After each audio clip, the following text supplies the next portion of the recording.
I've had parents reach out to me and express to me their fear and concern about their children who are interested in pledging a Divine Nine organization. 20-year-old Southern University student Caleb Wilson is the latest victim of hazing. He died in late February during an initiation ritual for the Omega Psi Phi fraternity, Incorporated. Byron, this is not the first instance of hazing, the first death that has resulted from hazing. Why is this case catching so much attention? Well, Paris, I think one reason why it's catching so much attention is because a young man's life has tragically been cut short. This is a young man who was a very promising individual. He was a scholar. He was a member of the marching band and a mechanical engineering student. He was deeply connected to the university culture and campus. And so I think people have been deeply moved by a young man whose promise in life was cut short.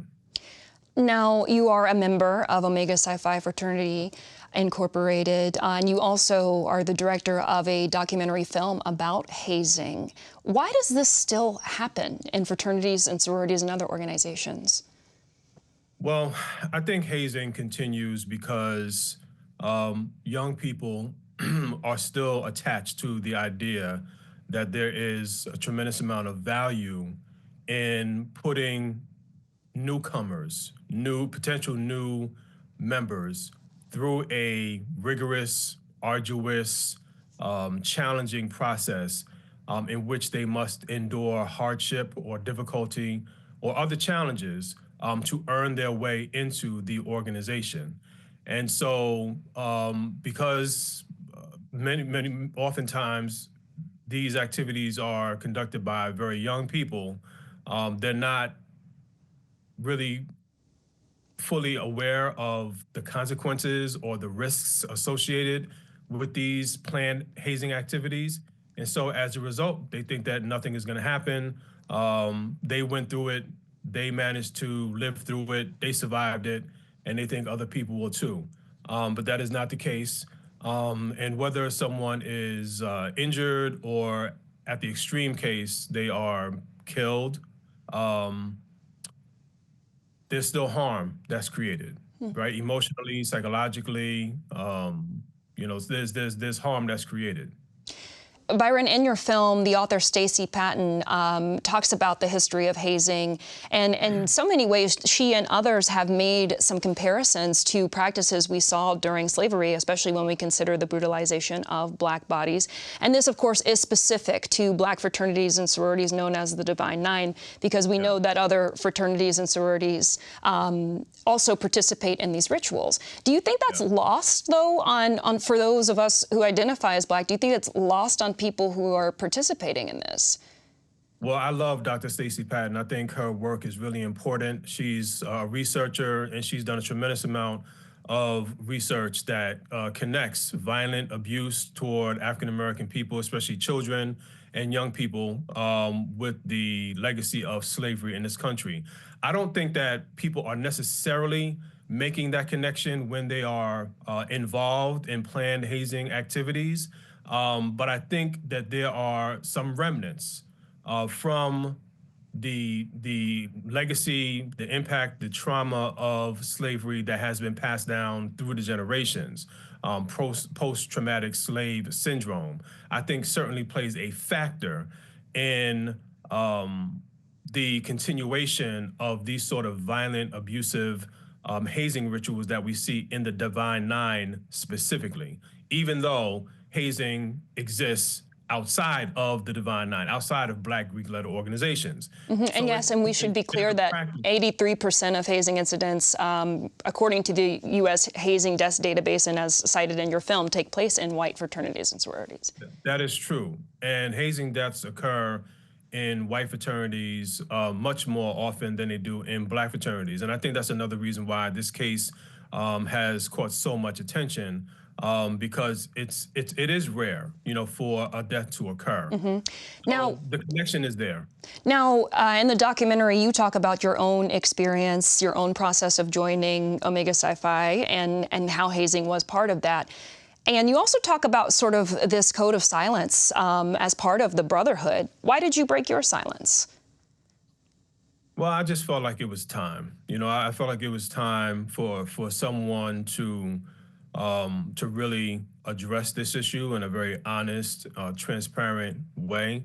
I also felt that my making this documentary without sharing a bit of my experience would be disingenuous for those who knew me and knew me well. I'm an Omega. I'm a proud member of Omega Psi Phi Fraternity Incorporated. And we should mention you joined at Northeastern University. I did. And so I understand that the power of storytelling. Storytelling is extremely powerful. And when people share their own personal story, it gives permission to others to share their story. And one outcome of the film is that I've had many people open up and share their own story about their hazing experience. And this is not just African-American people who pledged, a Black Greek-led organization. These are people from various racial backgrounds who went through some form of hazing, whether it was in high school or college, and who have been traumatized by it. And so the film has been liberating to a lot of people who watched the film and were able to connect to my story and the stories of others in the film. Mm-hmm.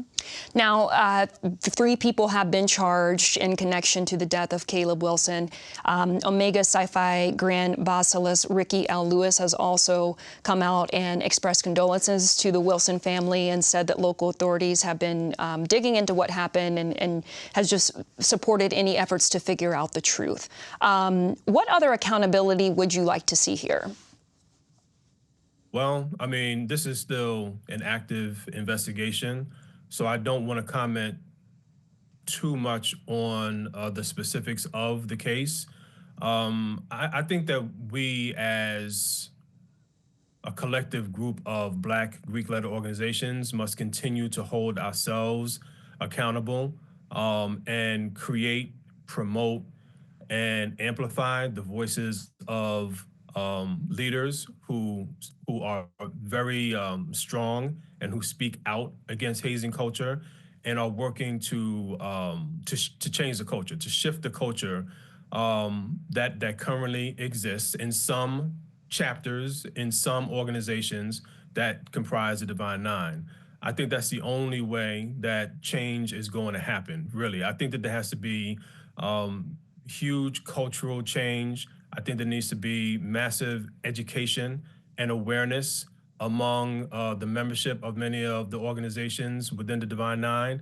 And a lot of that work is happening. I believe that leadership, including the leadership of my organization, although I'm not an elected leader myself, I think that the leadership is fully aware that the culture of hazing has to change. There's too much at stake. There's too much at risk for this to continue. And, lives are being damaged as a result. And so I do believe that there has been an effort within the Divine Nine to change the culture of hazing, but some of these cultural attitudes die hard. There are still too many people who buy into the notion that tradition is more important than change. And so as long as we're holding on to tradition, we're going to see cases like this continue. Mm-hmm.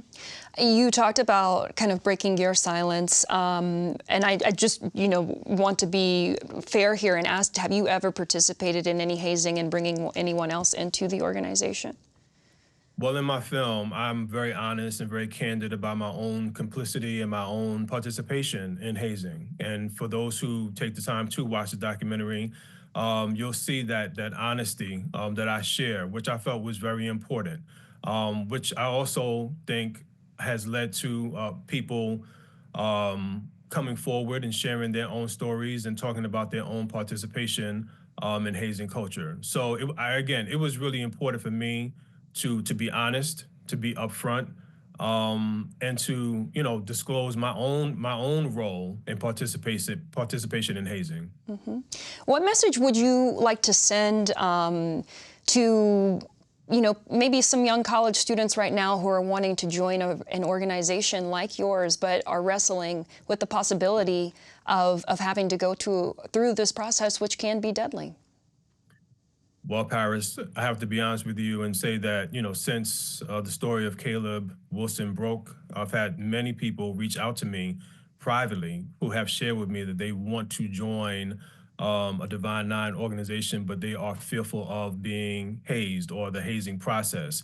I've had parents reach out to me and express to me their fear and concern about their children who are interested in pledging a Divine Nine organization.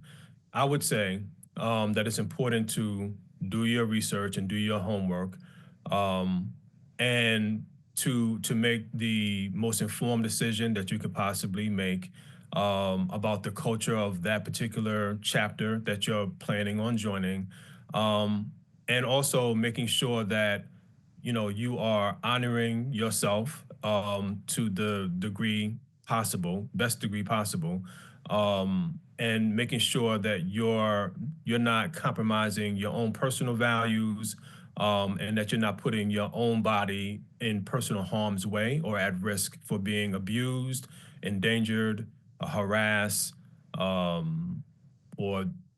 put in some sort of jeopardy. Well, that is Byron Hurt, who is a member of Omega Psi Phi fraternity and also the director of the documentary film Hazing. Byron, thank you so much for your time. Thank you.